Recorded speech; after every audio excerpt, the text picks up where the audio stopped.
Hello, home builders. Today we are on day 44 talking about the spiritual growth of our children. And as I mentioned yesterday, when I pray for my children, I have always prayed for their physical health, their mental health, their emotional health, and their spiritual health. Actually, I always try to start with spiritual health. I don't know why. My brain just works that way. I like to say them in order of importance, and then every time I do it, I'm like, is really one of these more important than the other? And I think, yes, spiritual development is the most important. The other things can go haywire, and we still want their spiritual health to be proper.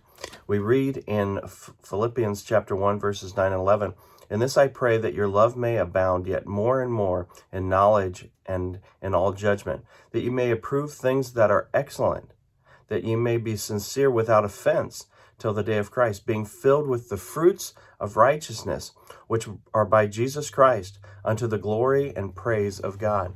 You see, there are several terms there talking about to approve those things that are excellent, those things that are good, spiritually good here. It's the fruits of righteousness. Our children will not always be in our home. And at least we don't want them always in our home. At some point, we want them to fly the nest, all right? And the importance of that is the spiritual makeup they have at that point. They've developed physically.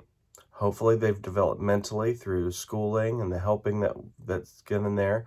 Emotionally, I think that we've helped them along the way as they go through different stages. You might not think that through the junior high years, but yes, it does happen. And then we get to the spiritual side of that. And this is going to affect them the rest of their lives and eternity, and it's going to affect the future generations. So we need to be very careful. We need to celebrate those spiritual things. We celebrate sports. We celebrate all kinds of crazy things. But do we celebrate their spiritual growth? Encourage them. When you see them showing those fruits of righteousness, just congratulating them or rewarding that kind of behavior, because, obviously what gets rewarded is what gets repeated as well in life.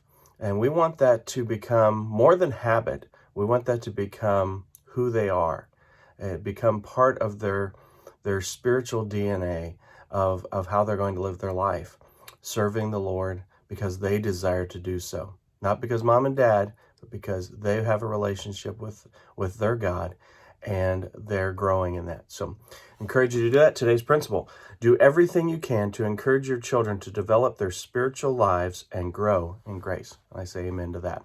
You guys have a great day. Talk to you this weekend. Bye.